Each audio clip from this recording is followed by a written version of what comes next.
नमस्कार दोस्तों, मैं योग गुरु सुनील पांडे। आज इस वीडियो के माध्यम से मैं आपको योग एंड नेचुरोपैथ के बारे में बताऊंगा। तो इसी क्रम से मैं प्राकृतिक चिकित्सा के बारे में कुछ बताना चाहता हूं। कुछ मित्र हमारे नहीं समझते होंगे प्राकृतिक चिकित्सा क्या है, क्योंकि यह पद्धति बहुत पुरानी है। समाज में इसका कोई प्रचार प्रसार नहीं है, बहुत कम है। जो ज़्यादा समझदार व्यक्ति हैं वही इस पे रुचि दिखाते हैं। तो आइए इस वीडियो के माध्यम से कुछ मैं आपको नेचुरोपैथ के बारे में बताऊंगा।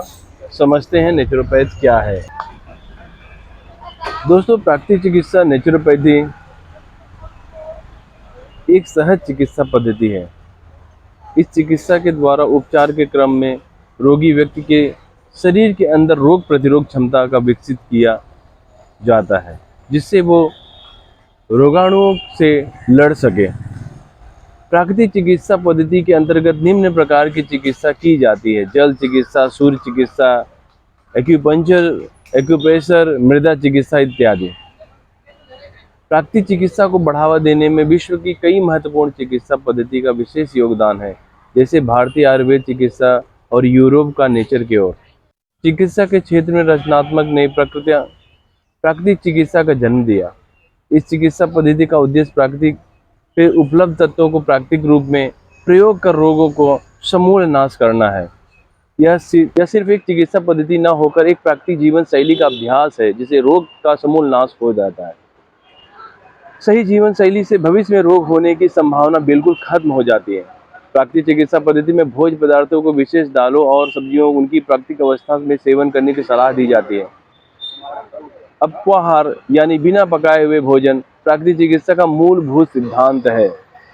सब्जियों को कच्चे सलाद के रूप में और दालों को भिगोकर अंकुरित खाने की आवश्यकता ही प्राकृतिक चिकित्सा है। प्राकृतिक चिकित्सा निर्धन व्यक्तियों एवं गरीब देशों के लिए विशेष रूप में वरदान है। प्राकृतिक चिकित्सा के मूलभूत सिद्धांत: पहला है, इसे अपनाने से कोई हानि नहीं और कोई साइड इफेक्ट नहीं है। रोग का कारण पहचानना और उसका समूल नाश करना है।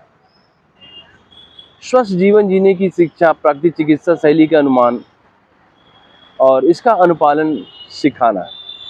व्यक्तिगत उपचारों रोगी द्वारा या व्यक्तिगत उपचार द्वारा रोगी को ठीक करना। प्रत्येक रोगी के प्राकृतिक के अनुसार अलग अलग उपचार मांगते हैं। एक व्यक्ति व्याधि अलग अलग व्यक्तियों में अलग अलग उपचार मांगती है। पांचवा है, रोग का उपचार तथा इनके रोकथाम पर विशेष ध्यान। छठा है, रोग प्रतिरोध क्षमता शरीर की जीवन शक्ति को बनाना। वास्तव में प्राकृतिक चिकित्सा एक उपचार पद्धति न होकर एक आदर्श जीवन शैली है। बहुधा यह औषधियों में उपचार पद्धति के रूप में परिभाषित है। यह चिकित्सा के आधार प्राकृतिक नियमों के अनुपालन पर आधारित है। प्राकृतिक चिकित्सा के द्वारा रोगी उपचार में व्यक्ति के खान पान में, रहन सहन की आदतों पर विशेष ध्यान दिया जाता है। इस संबंध में शुद्धिकर्म, जल चिकित्सा, ठंडी पट्टी, मिट्टी की पट्टी, विविध प्रकार से स्नान, मालिश तथा अनेक प्रकार की चिकित्सा विधियों में विशेष बल दिया जाता है। प्राकृतिक चिकित्सा का कुछ विशेष विधियां भी हैं। मिट्टी चिकित्सा: हमारा शरीर पंच तत्वों से मिलकर बना हुआ है, जिसे एक तत्व पृथ्वी तत्व है। मिट्टी में पृथ्वी तत्व की प्रधानता पाई जाती है। मिट्टी तत्व शरीर के सभी विजातीय द्रव्यों को बाहर निकालने सकने में समर्थ है। कीटाणुओं को होने से यह साथ ही एक महान औषधि है जो सर्वसुलभ है। मिट्टी के प्रयोग: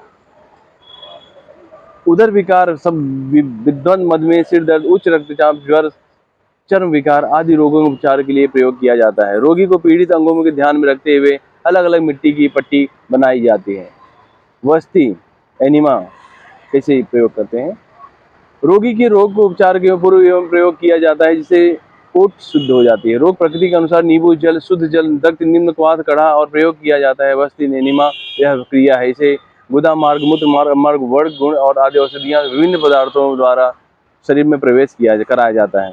जल चिकित्सा: जल चिकित्सा की भी प्राकृतिक चिकित्सा पद्धति महत्वपूर्ण योगदान है। इसमें उष्ण जल और जल वाष्प तथा आदि का प्रयोग किया जाता है। इस प्रक्रिया के अंतर्गत तेलीय संवेदन किया जाता है।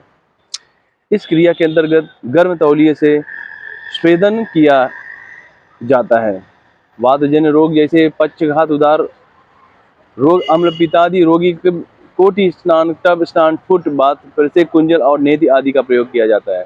सूर्य रश्मि चिकित्सा: सूर्य के प्रकाश में 7 रंग के प्राकृतिक चिकित्सा में इन 7 रंग के रोगों को उपचार किया जाता है। इन चिकित्सा के माध्यम से शरीर की उष्णता वृद्धि होती है, जिससे स्नायु उत्तेजित होकर यह चिकित्सा विधि रुबात रोग, कफ, ज्वर, श्वास आदि में कराया जाता है। तो अलग अलग प्रकार की चिकित्सा है दोस्तों, इसे हम अपनाकर अपने शरीर को स्वस्थ और सुंदर बना सकते हैं और साथ ही साथ प्रकृति से जुड़ सकते हैं। और सबसे महत्वपूर्ण बात यह मैं बताना चाहूँगा दोस्तों कि हम जो गांव की रहन सहन थी वह एक साइंटिफिक रीजन था। ईश्वर हमारे यहाँ श्री राम, कृष्ण आदि अनेकों ईश्वर ने जन्म लिया। क्या वह ये सब अपने आप को परिवर्तन नहीं कर सकते थे? वो तो पूरे विश्व को परिवर्तन कर सकते थे, लेकिन उन्होंने यह अपनाया नेचुरल तरीके से रहना। वह एक साइंस था, हम लोग ने उसको भूल गए हैं। हम वेस्टर्न कल्चर को अपनाकर अपने आप को भूल गए हैं। दोस्तों, गांव में रहने की जो प्रक्रिया थी, मिट्टी का घर, मिट्टी के बर्तन में भोजन करना, ये सब एक जीवन अच्छा जीने का सही तरीका था, लेकिन उसका कॉन्सेप्ट चेंज करके हमें गलत मार्ग पर बता दिया गया कि ऐसा है। और अंत में आज यही दशा हो रही है कि सब फिर से अपनी प्राकृतिक चिकित्सा को अपना रहे हैं और अपने मूलभूत परिस्थितियों में वापस आ रहे हैं। आज इस वीडियो के माध्यम से बस इतना ही कहना चाहूँगा दोस्तों, आप सब समझदार हैं, अपने हिसाब से आप वैसे ही करें जैसे आपको अच्छा लगे। हमारा फर्ज है, हम आपको बता दे रहे हैं। नमस्कार।